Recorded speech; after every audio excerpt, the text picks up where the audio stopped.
오늘 우리에게 주신 하나님의 말씀은 디모데후서 1장 15절에서 18절 말씀입니다.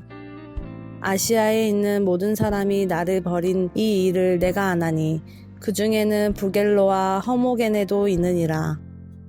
원하건대 주께서 오네시보로의 집에 긍휼을 베푸시옵소서. 그가 나를 자주 격려해주고 내가 사슬에 매인 것을 부끄러워하지 아니하고 로마에 있을 때에 나를 부지런히 찾아와 만났음이라. 원하건대 주께서 그로 하여금 그날의 주의 긍휼을 입게 하여 주옵소서. 또 그가 에베소에서 많이 봉사한 것을 내가 잘 아느니라. 오늘 이 말씀에 많은 은혜 받으시기 바랍니다.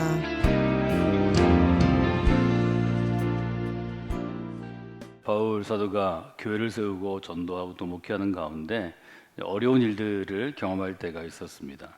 15절에 보면 아시아에 있는 모든 사람이 나를 버린 이 일을 내가 아나니라고 기록하고 있죠. 그래서 아시아에 있는 모든 사람이 나를 버렸다 이렇게 고백합니다. 아시아에 있는 사람들이 이렇게 쓸 수 있는데 모든 사람이라고 쓴 것은 아마 바울이 느꼈을 어떤 절망감 혹은 낙심 이런 부분들을 우리로 하여금 생각할 수 있게 합니다.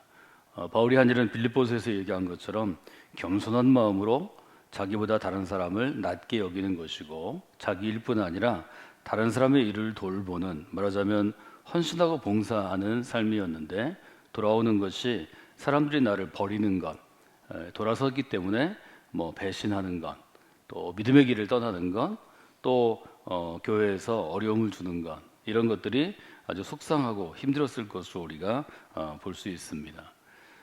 그럼에도 불구하고 이 어려운 일이 바울을 찾아왔기 때문에 바울이 여러 가지로 이제 힘들고 어려운 것을 디모데에게 서신으로 보내고 있는 것을 우리가 보게 됩니다.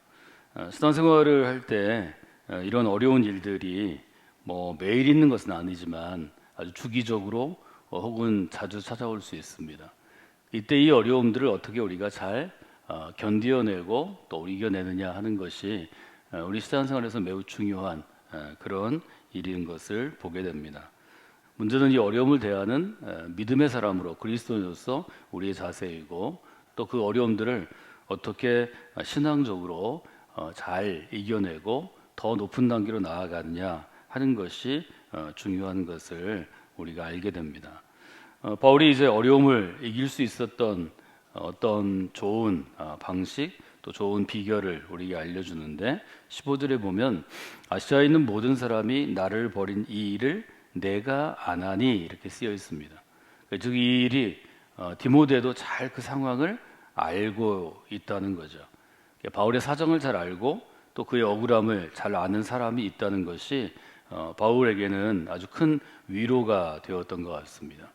우리가 신앙생활을 할 때 특별히 이런 어려움이 있을 수 있는데 그때 나의 사정을 잘 알고 또 내 속마음, 진심도 잘 알고 진정으로 나와 함께 어려움을 나누는 성도가, 어려움을 나누는 그리스도인이 우리 옆에 있는 것은 매우 중요합니다. 성공교회 믿음의 공동체에서 여러분 신앙생활을 하시면서 이런 어려움이 있을 때 나의 사정을 잘 알아주고 나를 위해 기도해주고 나의 어려움 때문에 찾아와주고 돌봐줄 수 있는 그런 좋은 믿음의 친구 혹은 믿음의 동역자를 여러분들이 세우시는 것이 아주 중요합니다. 인생에서 많은 부분이 더 나이 들어갈수록 혹은 어떤 더 중요하고 큰 일을 감당할수록 자기 옆에 누가 있는가가 중요합니다. 이런 믿음의 친구들과 친밀한 교제를 나눌 수 있도록 기도하시는 것이 중요합니다. 그리고 내가 그렇게 기도하는 것도 중요하고 이런 사람을 찾는 것도 중요하지만 여러분이 누군가에게 믿을 만한 그리스도인 친구, 그리스도인 동역자가 되어주는 것이 아주 중요한 일이다 하는 것을 여러분들이 생각해 보시면 좋을 것 같습니다.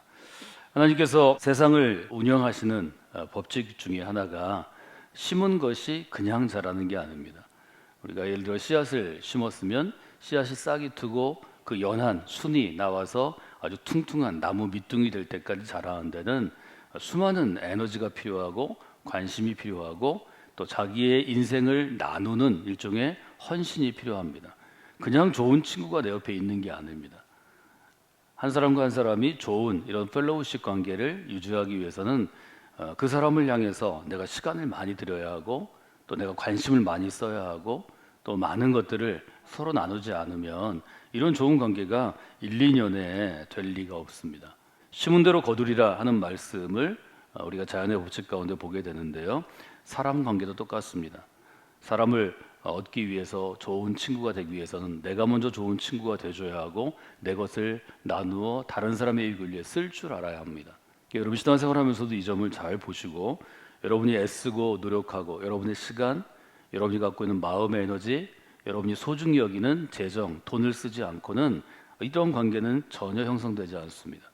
이것은 여러분의 개인 간의 관계도 가족 간의 관계도 우리 인간 관계에도 아주 중요한 것이기 때문에 마땅히 써야 할 곳에 여러분의 인생의 에너지와 관심과 여러분의 소유를 쓸 줄 아는 지혜로운 사람이 되셔야 합니다. 신앙생활을 하면서 우리에게 주어지는 가장 큰 유익은 어려울 때 이것들을 이겨낼 수 있는 사람들을 하나님이 옆에 보내준다는 것입니다. 히브리서가 얘기하는 것처럼 부지불식 중에 우리가 모르는 가운데 하나님이 천사를 보내주셨다 이렇게 표현하는데 하나님의 일종의 일을 맡은 대리인들을 하나님께서 보내주신다 하는 것을 여러분이 보시면 좋을 것 같습니다.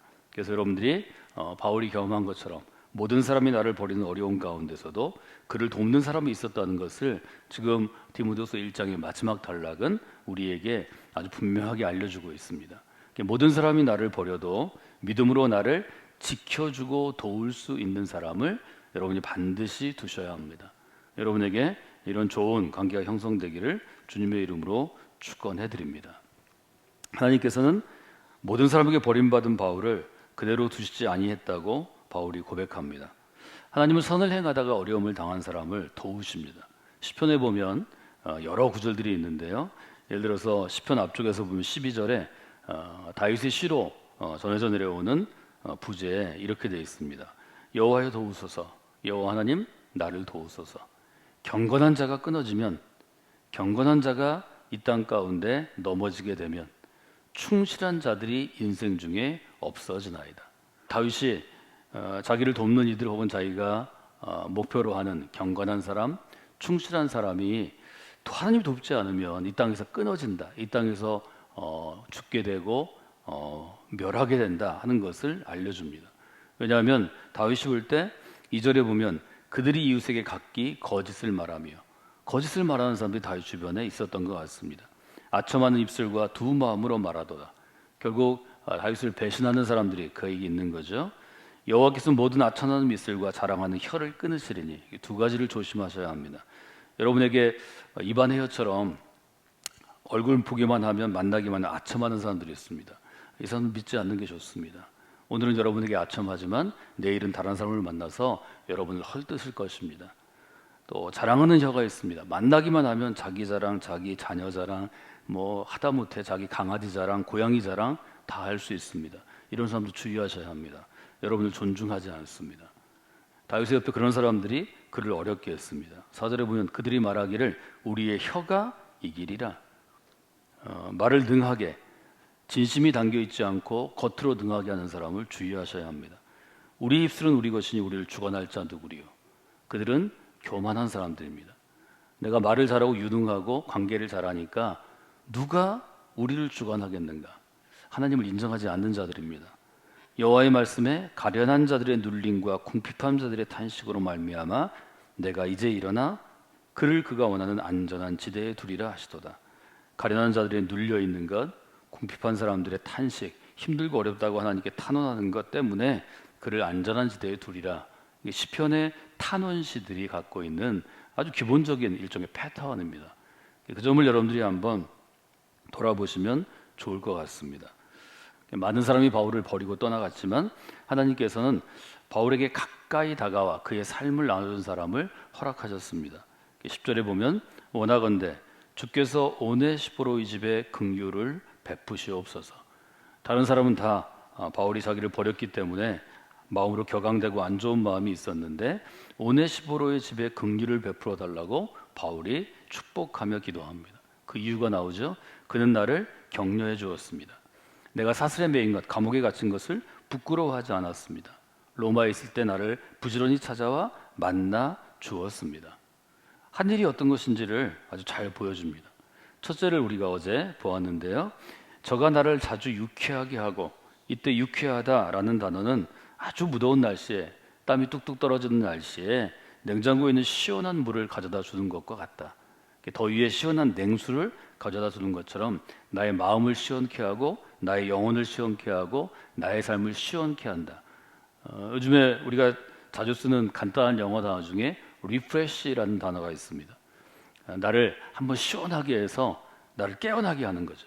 시원하게 해서 나로 하여금 다시 한번 정상적인 자리로 돌려주는 것입니다.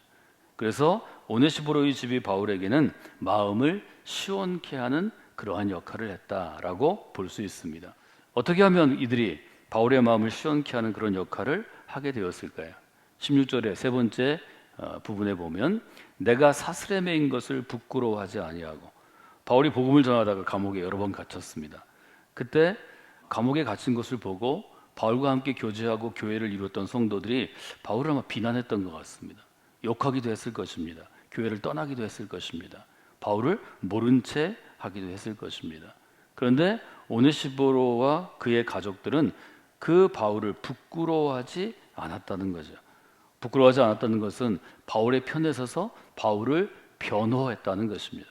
많은 사람들이 바울에게 얽히겠죠. 죄가 없는데 어떻게 감옥에 갈 수 있겠는가? 바울에 대한 비난입니다.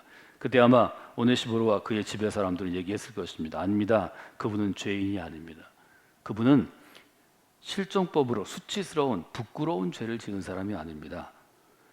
우리가 존경하는 이 어르신은 수치스러운 일로 감옥에 간 것이 아니고 그리스도로 인하여 고난을 받는 사람입니다.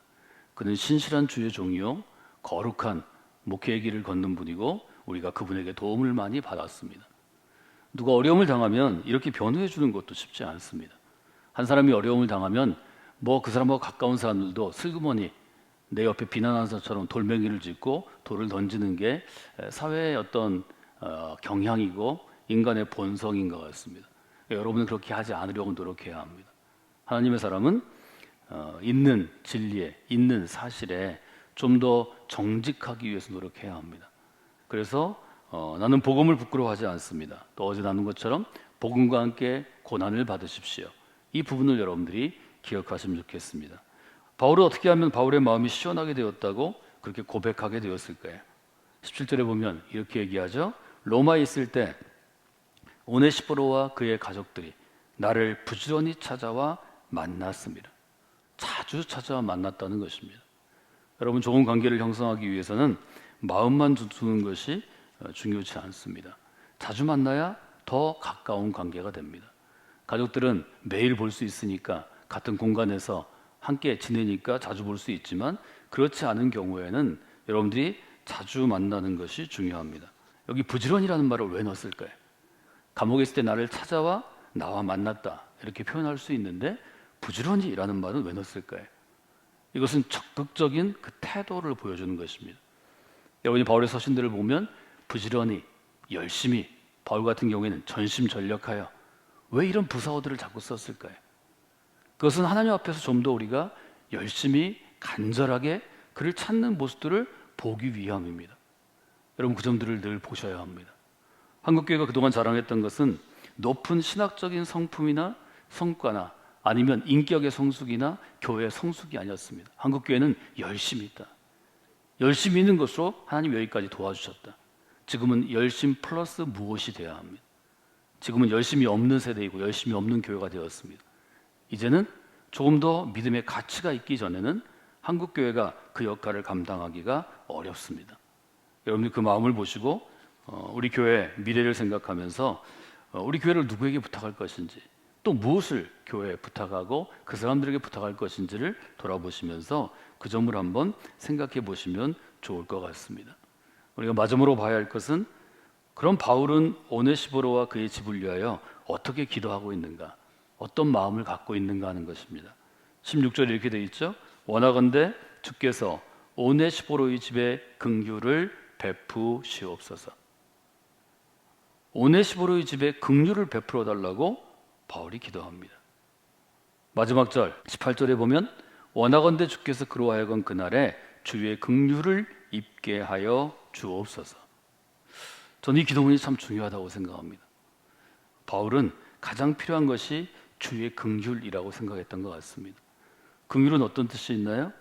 인간의 마음 가운데 갖고 있는 상대를 향한 자비로운 마음, 동정하는 마음, 또 불쌍히 여기는 마음, 이것이 긍휼이라는 단어의 뜻입니다. 헬라어로 여러 가지 설명할 수 있지만 여기 디모데후서 1장 16절 18절에 쓰인 긍휼이라는 단어는 그리스도 안에서 in Christ, 그리스도 안에서 하나님이 우리에게 베풀어 주신 자비를 의미합니다.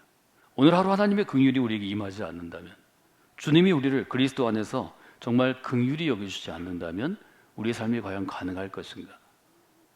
좀 더 여러분들이 믿음 안에 성숙할수록, 여러분의 인격이 연결어갈수록, 여러분의 삶이 나아질수록, 높은 단계로 나아갈수록 긍휼의 중요함을 점점 더 알게 될 것입니다. 그래서 바울은 그를 돕고 그와 함께한 모든 옆에 있는 동역자들을 향해서 하나님, 이 가정 가운데 이 집에 하나님의 긍휼을 주시기를 원합니다. 이렇게 기도합니다. 여러분 새벽마다 기도할 때 여러분과 함께 신앙생활하는 여러분 주변에 여러분과 관계를 맺고 있는 성도들을 위하여 그렇게 기도하십시오. 하나님, 김누모 집사 가정 가운데 주의 긍휼을 더해 주시기를 원합니다. 아니면 바울이 표현하는 것처럼 주의 긍휼을 옷 입혀 주시기를 원합니다. 그것이 가장 중요한 기도가 될 수 있습니다. 그래서 바울은 지금 오네시포로의 집에 긍휼을 베풀어 달라고 이 짧은 문장에서 두 번이나 강조해서 간구하고 있는 것을 여러분이 보실 수 있습니다. 오늘 기도하실 때 여러분의 마음에 떠오르는 어떤 그리스도인을 품으시고 또 그 가족들을 품으시고, 하나님, 사랑하는 누구와 누구의 집에 주의 긍휼을 옷 입는 하루가 되게 하여 주시옵소서. 여러분 기도하실 때 하나님께서 그 기도 가운데 함께해 주시리라 믿습니다.